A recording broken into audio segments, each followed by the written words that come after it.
Boa noite.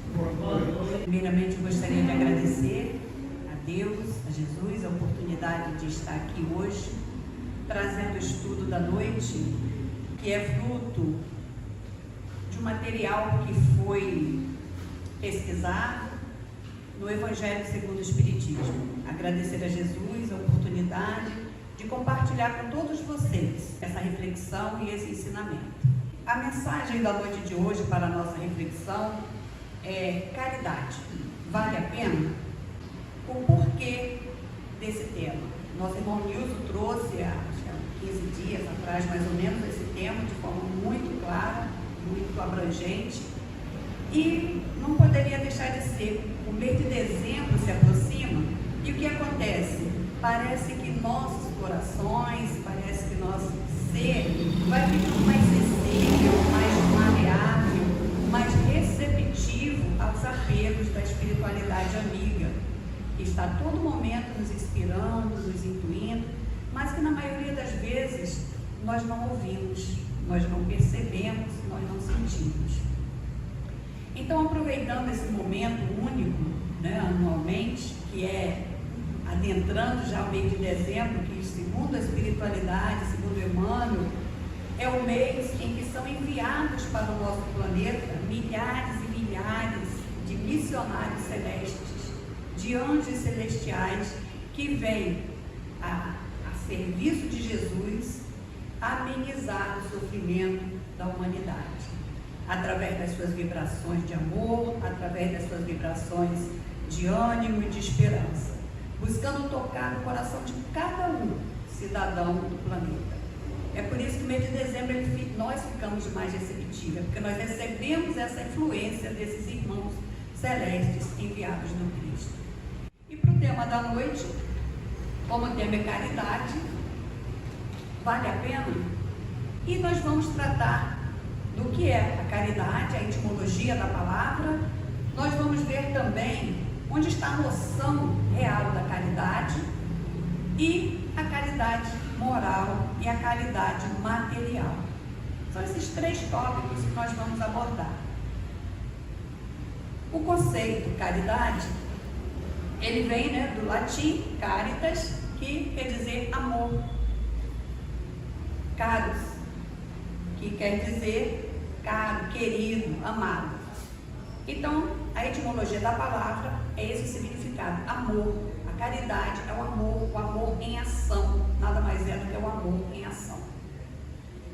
E a noção de caridade? O que seria caridade? A palavra a gente já consegue entender, é um tema sempre abordado no meio espírita. Eu não estou trazendo nenhuma novidade, ao contrário, estou trazendo um tema bem comum, inclusive é o lema do Espiritismo, quando diz que fora da caridade não há salvação. E qual seria a noção de caridade? A noção de caridade, ela foi trazida até nós através de Jesus. Jesus nos deu a mais ampla noção de caridade, quando ele, indagado por uma pessoa que chega até ele e pergunta: Senhor, o que devo fazer para conseguir o reino dos céus, para ter a vida eterna? E ele diz: Senhor, eu já sigo as leis, o que mais eu preciso fazer? Completando, Jesus lhe diz: amar teu próximo como a si mesmo, amar a Deus sobre todas as coisas e teu próximo como a si mesmo. E nesse momento, o homem pergunta então: quem é meu próximo? E Jesus, nesse momento, como em todos os momentos, ele aproveita todas as oportunidades para trazer os ensinamentos sublimes. Ele nos traz a parábola do bom samaritano, conhecida como a parábola do bom samaritano. Ele nos diz que um homem descendo de Jerusalém em direção a Jericó, aqui a gente abre um parênteses, porque Jerusalém é a cidade santa, então ia-se até Jerusalém, geralmente fazia as orações, fazia comunhão com Deus e depois ia para as suas atividades comuns. E esse homem descia de Jerusalém, então ele já tinha ido fazer suas orações e estava em direção a Jericó, quando foi surpreendido por assaltantes que lhe espancaram, que lhe tiraram as vestes, que lhe roubaram todos os seus pertences e o deixou quase morto na estrada do no caminho. O homem ficou lá, à beira da morte, quando, descendo de Jerusalém, vinha o sacerdote. Ainda na reflexão, se vem descendo de Jerusalém, ele vinha de quê? Das suas orações, vinha da Terra Santa, né? Vinha do encontro com Deus, de acordo com a sua crença. E esse homem, esse sacerdote, ao avistar aquele homem caído, ferido, quase morto, ele desvia o olhar, se afasta e segue em outra direção, sem nem ao menos se preocupar se ele estava vivo ou morto. E a mesma coisa acontece com o levita, que também vindo de Jerusalém, avista aquele homem caído ao chão e se afasta, sem se importar.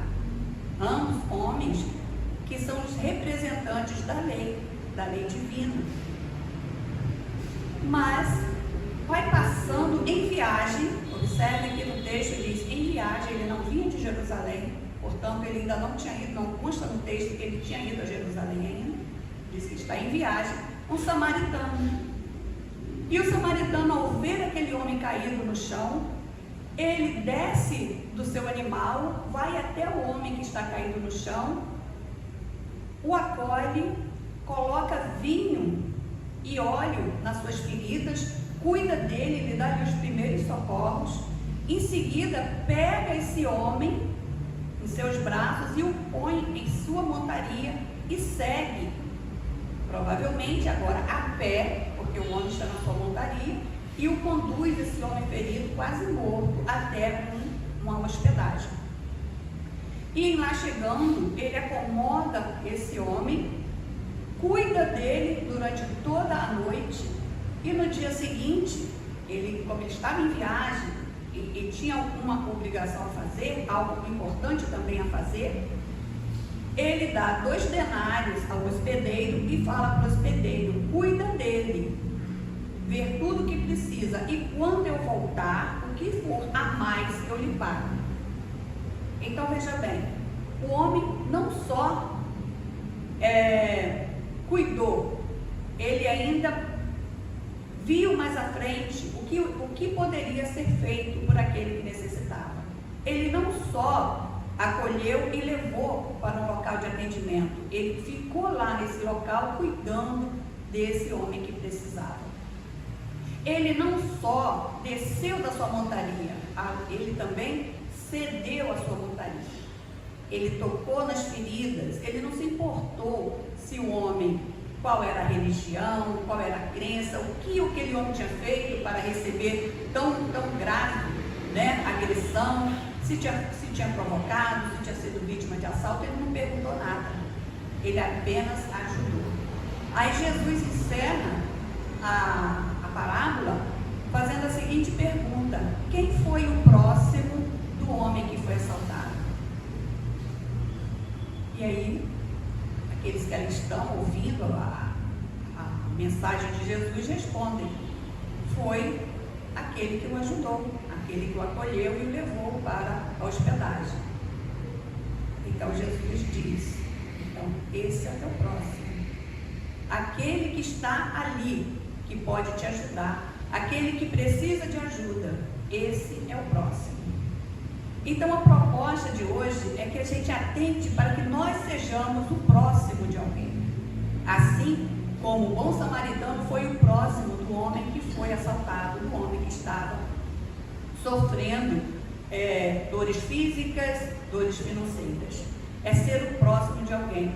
Jesus traz nessa parábola a caridade de uma forma total, não só financeira, não só a caridade material, mas ele trouxe também a caridade moral.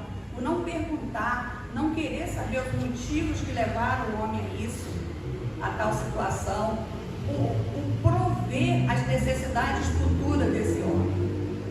Então, quem mais do que Jesus para trazer a caridade na sua plenitude? E a parábola do samaritano representa a caridade, o conceito de caridade na sua forma mais ampla, límpida e pura que já recebemos até hoje nesse planeta. Então a proposta é sermos o próximo. Mas como podemos ser o próximo?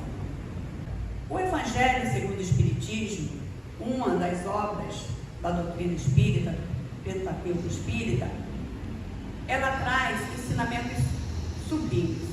Mas tem um capítulo em especial, que é o capítulo 13, que trata da caridade. O capítulo 13, ele é repleto de mensagens que faz com que nos possamos refletir sobre a caridade. Esse capítulo nos convida a mudanças, nos convida a entender de forma mais ampla, mais pura, a caridade. Não só entender, como exemplificar. E a caridade, ela pode ser a caridade material e a caridade moral. Nesse mesmo capítulo, no item 9, nós temos a mensagem da irmã Rosália. A irmã Rosália, ela traz essa mensagem em 1860. E ela diz assim: amemo-nos uns aos outros e façamos aos outros o que quereríamos que nos fizessem. Aí, só uma paradinha. Ela diz: amemos-nos aos outros e façamos aos outros tudo o que quereríamos que nos fizessem. Ela não diz: não fazei aos outros aquilo que não querias que fizesse a ti. Ela diz: faça. Ou seja, faça aquilo que o outro quer, que você iria querer para si mesmo. Então ela convida a ação, e não, ela convida a atividade e não a passividade. Não é apenas não fazer o mal ao outro, mas ela convida a fazer o bem ao outro. Quando ela diz: amemos uns aos outros e façamos aos outros o que quereríamos que nos fizessem. Então é um convite à ação, é um convite ativo. E ela diz mais, ela diz que toda religião, toda moral se encerram nesses dois preceitos. E que se esses dois preceitos fossem seguidos pelos homens, aqui não teríamos mais ódio, nem ressentimento, nem guerras. Aqui no planeta Terra seríamos perfeitos. E ela diz mais, ela diz que não haveria pobreza, porque da mesa do rico, o supérfluo da mesa do rico alimentaria todos os pobres. Então bastava o supérfluo, não é o rico tirar de si não, é apenas o supérfluo da sua mesa alimentaria todos os pobres. Então ela vem nos convidando a fazer uma ação, a partirmos para a ação de fazer ao outro aquilo que gostaríamos que nos fizessem. E ela ainda diz assim: amai, pois, vosso próximo. Olha que interessante. Não só por um compromisso de amar o próximo, mas nós espíritas, nós entendemos que essa vida não é única. Nós entendemos que nós temos várias e várias encarnações neste planeta e ainda teremos milhares de outras. E onde estão nossos entes queridos? Onde estão nossos amores? Porque bem sabemos que na maioria das vezes no nosso lar reencarnam aqueles com os quais nós precisamos nos reabilitarmos, nos entendermos. Então provavelmente nossos amores mesmo não estão na nossa família. Conosco já criaram um vínculo de amor, um vínculo de continuidade e parentesco, espiritual, e agora vamos vivenciar experiências em outras famílias. E quem garante que o filhinho que eu amei em existência passada, que eu embalei em meus braços, que eu cuidei, que eu tive com ele uma experiência de vida, uma existência inteira, hoje não está reencarnado numa irmãzinha que bate a minha porta pedindo um alimento para alimentar o filho?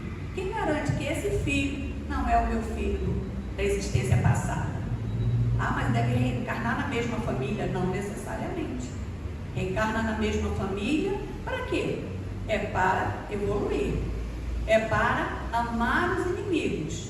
Uma vez que esse amor já tenha sido consolidado, vamos experimentar novas famílias e novas experiências.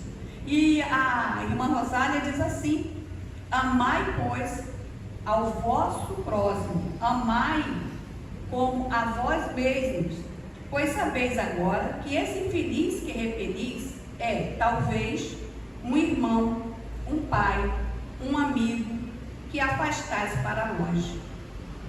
E então, qual não será o vosso desespero ao reconhecê-lo no mundo dos espíritos? Então, Deus, com sua infinita misericórdia, não afasta totalmente nossos amores. Nos dá oportunidade de reencontro, mesmo que esse reencontro seja de algumas horas, alguns dias, esse convívio, não necessariamente na família. Então, usando como exemplo esse filhinho que eu embalei nos braços em reencarnações passadas, hoje chega até mim nos braços de uma vizinha, de uma família carente, e que Deus permite que venha até mim, porque nesse momento existe um elo entre eu e essa criança, entre eu e essa mãe, e essa nova família que ele agora está inserido. E é responsabilidade minha, porque somos todos irmãos nesse sentido. Então, quando eu rejeito, quando eu critico, quando eu fecho a mão, ao invés de estender a mão àquele que solicita ajuda, eu posso estar repelindo o meu amor com um ente querido. Meu pai desencarnou, já tem acho que uns 30 anos mais ou menos, talvez mais um pouco até. E quem garante onde ele está agora? Eu gostaria de pensar que ele está reencarnado na minha família, como neto, ou bisneto, algo assim, ou esteja se preparando para reencarnar. Mas se hoje eu tenho esse grande amor por ele já conquistou esse grande amor meu, dos meus irmãos, não há necessidade dele reencarnar nesta mesma família. Ele agora precisa vivenciar novas experiências, passar por situações para o seu aprendizado e sua evolução. Quem garante que meu pai não é uma dessas crianças da obra social Emmanuel, que vem aqui todos os sábados em busca de alimento do corpo, em busca do alimento da alma? Quem garante? Provavelmente é. A gente gostaria de pensar, não, é meu netinho, é meu sobrinho, é meu bisneto, mas nem sempre é assim. A maioria das vezes não é assim. Porque uma vez que tenha se reajustado, não há mais necessidade. Aí, ela nos chama a atenção agora para a caridade moral.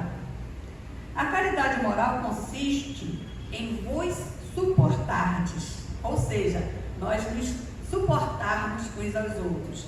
E isso parece ser um pouquinho difícil para a gente, né, no atual nível de evolução em que nos encontramos. E como fazer isso? Ele fala assim, olha, a caridade moral consiste em vos suportardes uns aos outros, e é o que menos fazeis nesse mundo inferior em que estáis momentaneamente encarnado. Então, o menos que fazemos é suportar uns aos outros. Nós não nos suportamos. Nós exigimos do outro reações que nós ainda não estamos prontos a oferecer. Nós exigimos do outro comportamento e atitudes que nós ainda não temos.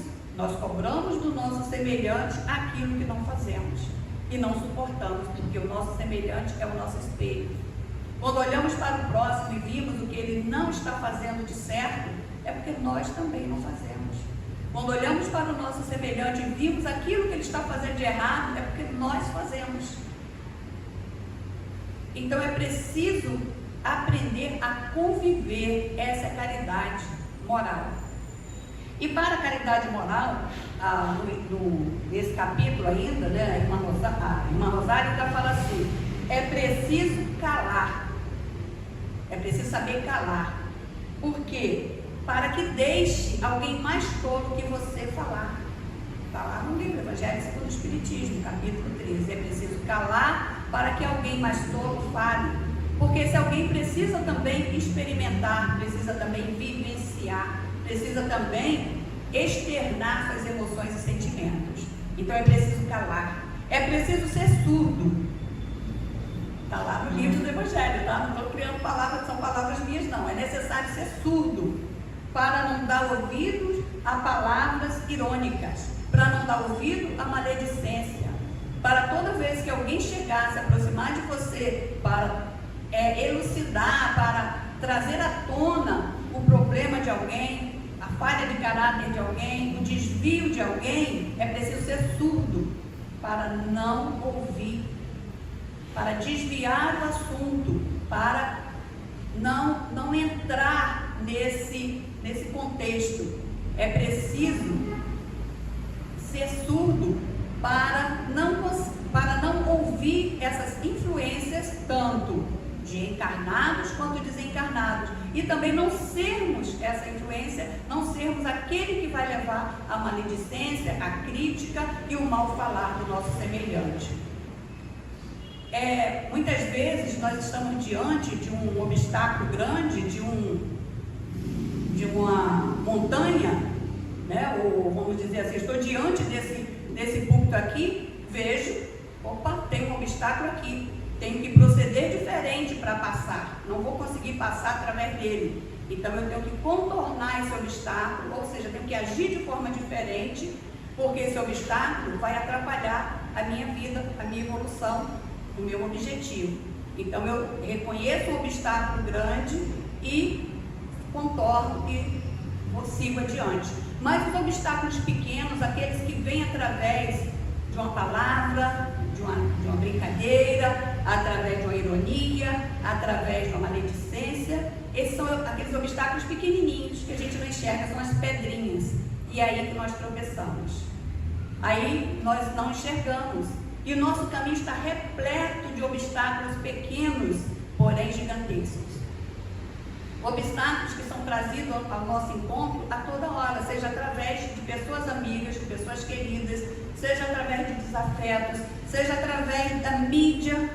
Hoje em dia nós vemos muito, né, Instagram, TikTok, então trazem muitas coisas onde nós nos fragamos rindo da desgraça do próximo, rindo da aparência física do próximo, rindo do desencontro, de uma briga, de desentendimento.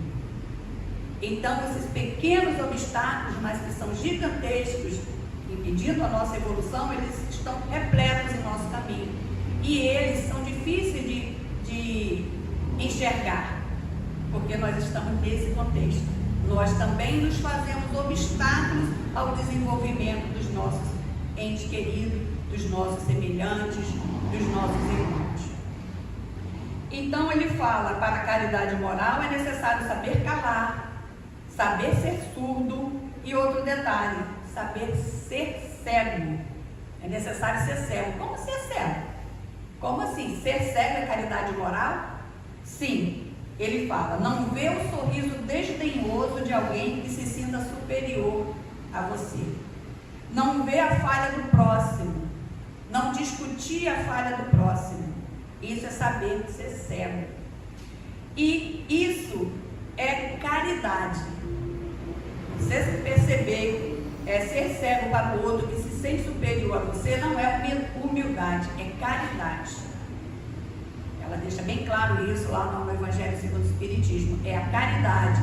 Deixa o irmão tranquilo, no nível de consciência dele, no momento dele. É caridade. E temos mais.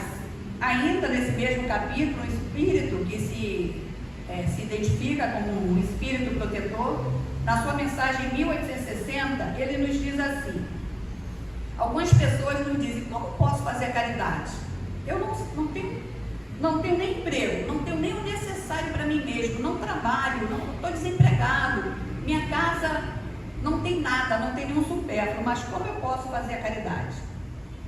E ele diz, a caridade, meus amigos, se faz de muitas formas.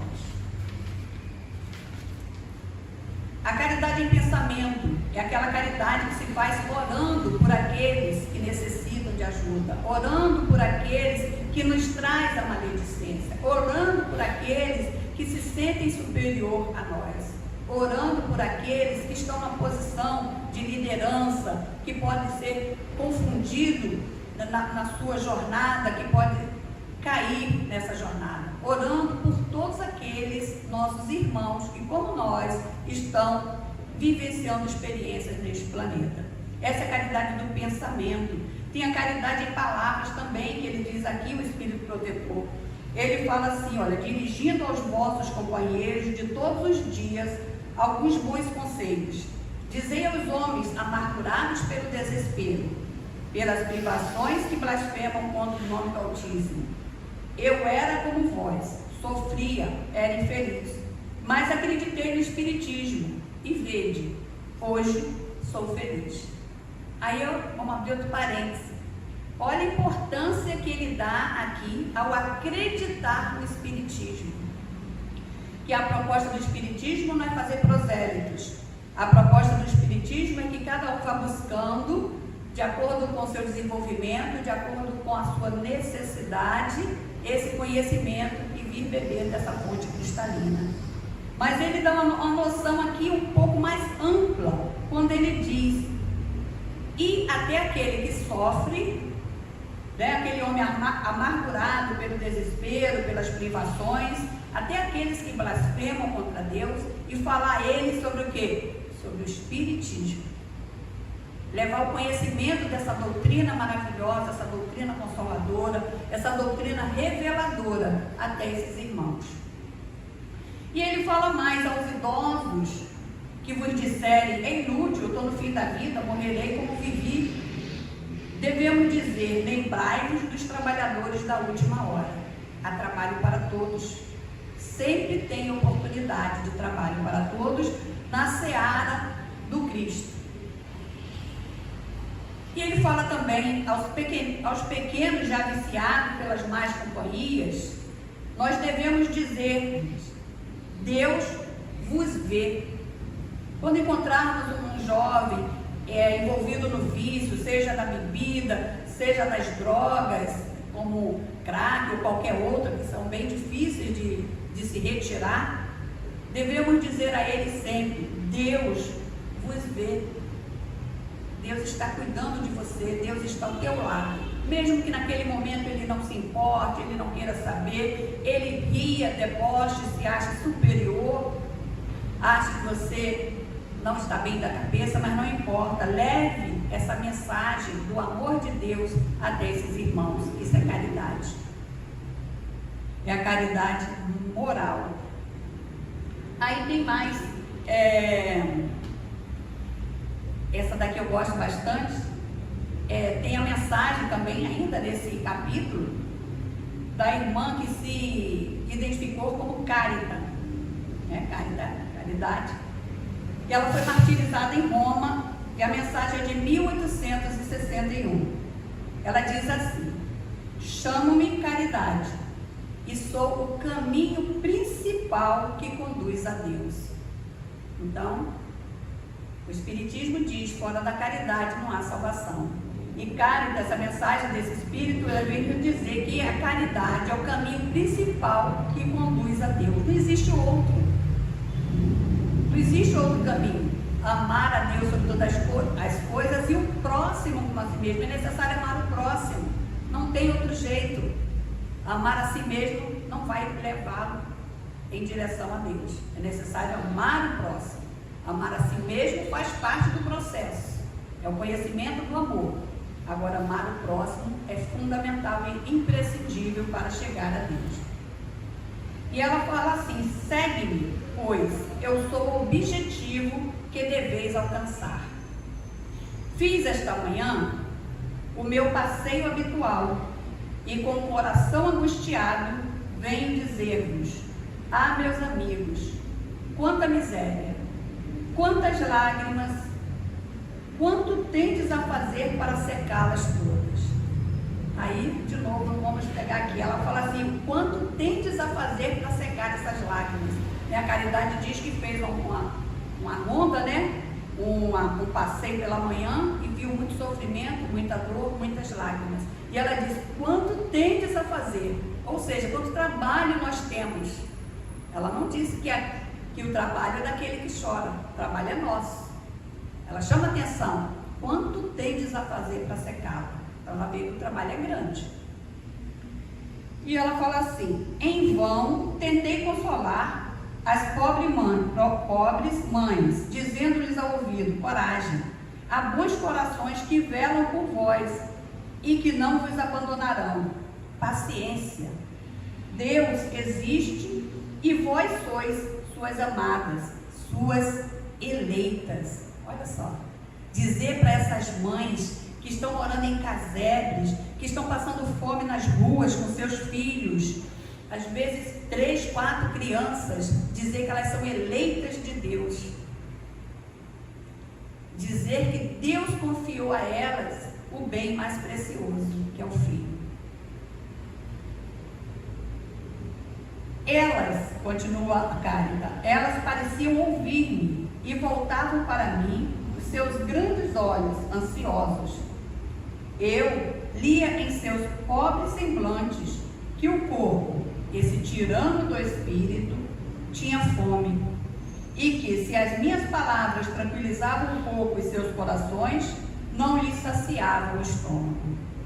Ou seja, a Cárita, né, esse espírito que se identificou como Cárita, levava palavra de incentivo, de esperança, de amor, mas era necessário saciar a fome do corpo. Era necessário não só a caridade moral, como era fundamental a caridade material.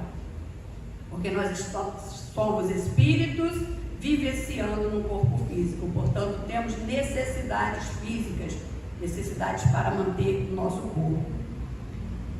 E Cárita dizia que repetia para essas mulheres, para essas mães: coragem. Então, ela conta, uma bem jovem mãe, que amamentava uma criancinha, tomou-a nos braços e ergueu-a no espaço. Imagine a cena que Cárita descreve. Uma mãe, sem de peito, já praticamente seco, amamentava a criança, pega a criança e ergue nos braços. Nesse momento em que Cáritas tenta envolvê-la com palavra de amor, de incentivo. Então ela se sente ligada a Deus. É como se ela mostrasse a criança ao pai e dissesse: Senhor, cuida, porque eu não estou conseguindo. Eu imagino o sofrimento dessa mãe.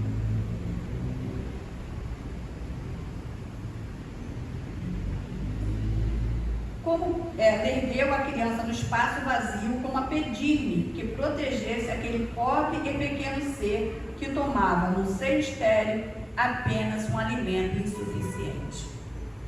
Aí é que eu vou dar uma paradinha com vocês. O que acontece?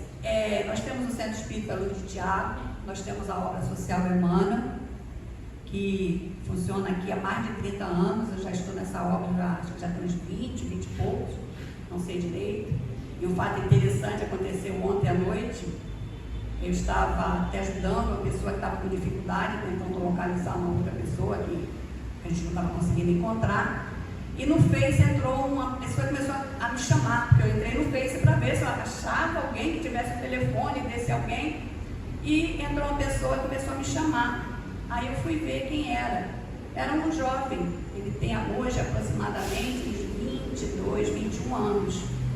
E esse jovem, ele foi assistido aqui dessa obra social. Quando eu o conheci, ele tinha aproximadamente uns 5 anos de idade, 4 por aí. Ele é gêmeo, ele e o irmão dele eram assistidos. Então essa família, ele e o seu irmão, ficaram aqui até quando ele tinha uns 11 anos mais ou menos, isso, uns 11 ou 12 anos. Nesse período, então, a sua mãezinha descobriu que estava doente e em 3 meses veio a desencarnar. E ficou só os 2 irmãos, jovens ainda, e um irmão bem mais velho que era afastado deles. E ficou aquela preocupação no grupo, como vamos ajudar. Mantivemos ele aqui na obra social, né, eles, e foram até praticamente os 17 anos aqui. E são 2 meninos excelentes, muito meigos, muito carinhosos, muito trabalhadores, muito respeitadores. E foram, aí quando eles arrumaram emprego, não podiam mais vir, estavam trabalhando. E ontem ele entrou em contato comigo, não dá até lágrima nos olhos, desculpa, naquela hora. E ele pediu ajuda para uma pessoa. Ele falou: tia, a senhora me ajudou tanto, ajuda essa moça que ela também precisa. Ela tem um filho e ela não sabe o que fazer. Ajuda ela, Chica. Eu e meu irmão temos tantas lembranças boas. Eu quase que não tinha respondido a ele, porque eu estava envolvida em outro momento. Então eu falei com ele, né? Não sou eu que ajudo, quem ajuda é a obra social, é um grupo de pessoas, voluntários. Então eu falei com ele para falar com a moça para vir sábado, no primeiro sábado do mês, tá? Se for possível a gente vai fazer a inscrição e a gente vai ajudar se for possível.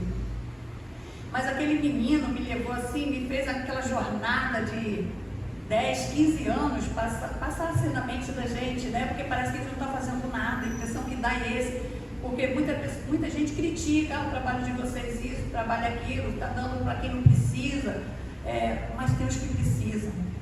Pode ser que tenha pessoas que venham e realmente não precisem, mas não sou eu que vou julgar, não sou eu que devo julgar, eu tenho que fazer a minha parte. E meninos como esse, pessoas como esse, precisam de ajuda, precisam de alguém que estenda a mão. Hoje são trabalhadores, vivem no meio de violência, né? De que vivem numa comunidade e tudo, mas são meninos trabalhadores. São os 12 jovens, dizendo assim. E isso faz com que a gente dê vontade de continuar nessa obra, dê vontade de chamar cada vez mais e mais pessoas para participarem desse trabalho. Então, como eu estava falando, nós fizemos, todo ano, a gente faz visita, nós agora estamos com 4 vagas. Aí a gente faz as inscrições e depois a gente vai visitar essas famílias nos seus endereços para ver realmente se precisa, qual a situação, até para poder ajudar da melhor forma possível.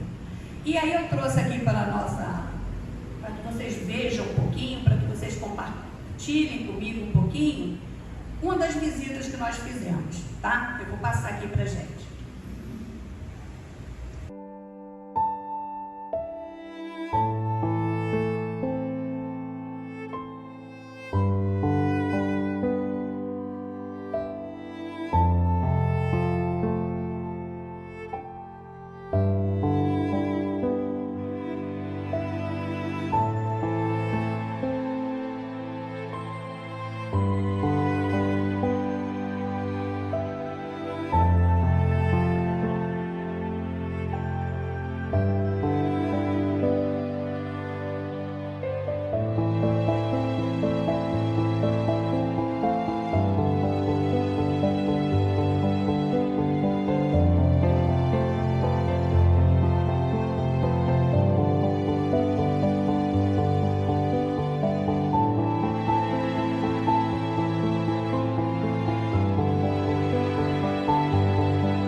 Essa família é composta de uma jovem mãe, como diz a mensagem, uma jovem mãe, 22 anos, 4 filhos.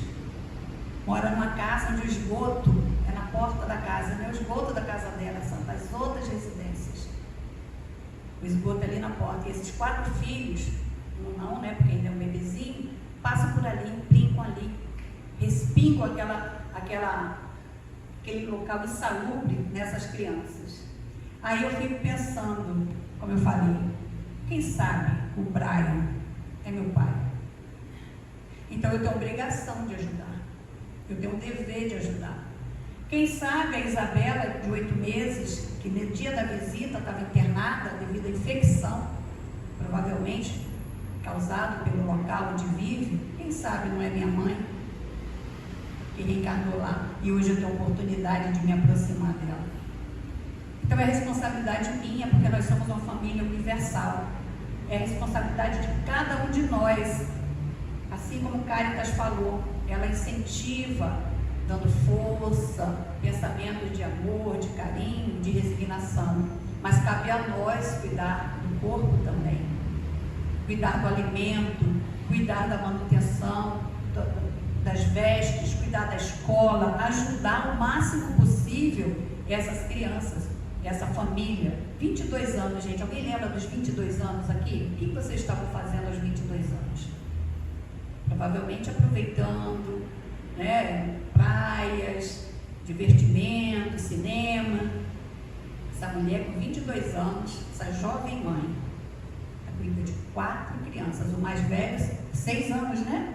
O Enzo tem 6 anos. São crianças maravilhosas, educados, centrados. Traz ele aqui para a escolinha, né, da evangelização, eles prestam atenção, são um amor de crianças. E igual essas crianças, igual essa família, tem várias outras. Se tem uma que mora numa casa de 2 andares e vem aqui e tenta burlar o seu sistema de doação, não importa. Não importa que tem essa que precisa. A que tenta burlar é lá com ela, não é conosco. Não nos cabe julgar. Se podemos ajudar, devemos ajudar, sem julgar. Porque até aquela que vem burlando, ela também precisa.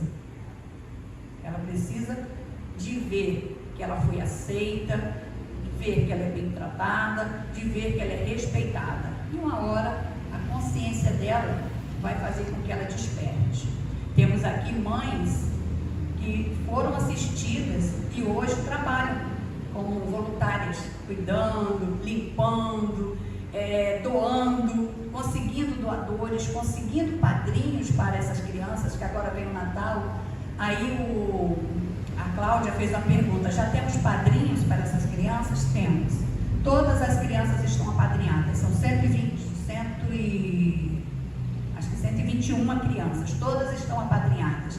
Porém, gente, uma muda de roupa só, um brinquedo só, um calçado só, vai adiantar muita coisa para essa família? Vai ajudar, mas vai adiantar muita coisa?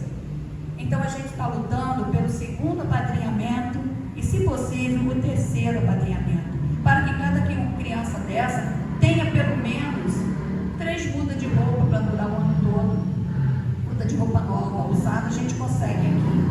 3 calçados para que eles possam, né, ter dignidade, para que essa mãe saia com esses filhos e se sinta amparada, se sinta parte da família universal que nós somos, se sinta amparada por Deus. E cabe a nós, trabalhadores da seara espírita, trabalhadores do Cristo, assumirmos esse papel. Não adianta falar, preciso agir. Falar é fácil, é bonito, mas só falar não resolve. A caridade moral, ela não está desvinculada da caridade material, elas precisam estar unidas, precisam trabalhar juntas, a caridade moral e a caridade espiritual. Continuando, ainda esse mesmo Espírito acrescenta assim, olha: com o coração repleto de compaixão, eu, que nada tenho, me fiz mendiga por eles, e vou por todos os lados estimular a beneficência, inspirar bons pensamentos aos corações generosos e companheiros. Então eu tenho certeza que nesse momento, aqui presente, existem espíritos espíritos de escola aqui, inspirando cada um de nós a nos enganjarmos num trabalho como esse, a não julgarmos, a não criticarmos, e sim arregaçarmos a manga e trabalharmos juntos. E com certeza, se a palestra for editada e o vídeo for ao ar, com certeza todos aqueles que assistirem esse vídeo posteriormente, nesse momento que estiverem assistindo, serão também tocados por Caritas, que é o Espírito da Caridade, que é um convite à reflexão para mudanças, é um convite para trabalhar no bem. Só existe um jeito: fora da caridade não há salvação. E nós temos esse compromisso com todos que estão à nossa volta, com todos que precisam, seja da caridade moral ou da caridade espiritual. E Caritas continua dizendo assim: eis porque venho até vós, meus amigos. Então está falando conosco, está falando com todos que estão ouvindo neste momento. Eis porque venho até vós e vos digo: lá adiante há infelizes, cuja cesta está sem pão, a lareira sem fogo e o leito sem cobertores. E ela fala assim: não vos digo o que devam fazer. Não vos digo, porque se eu disser, eu vou tirar o mérito de cada um de vocês. Palavras dela. Eu vos digo somente: sou a caridade, e vos estendo a mão pelos vossos irmãos sofredores.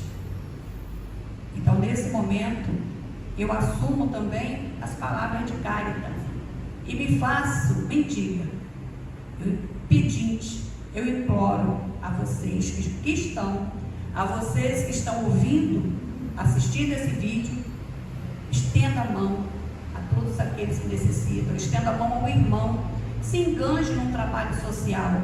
Se são aqui da Redondeza, do Centro Espírita Luiz de Tiago, vem se envolver com a gente, trabalha aqui conosco na obra social Emmanuel. Cada um de vocês há trabalho para todos, há oportunidade para todos, jovens, idosos, né?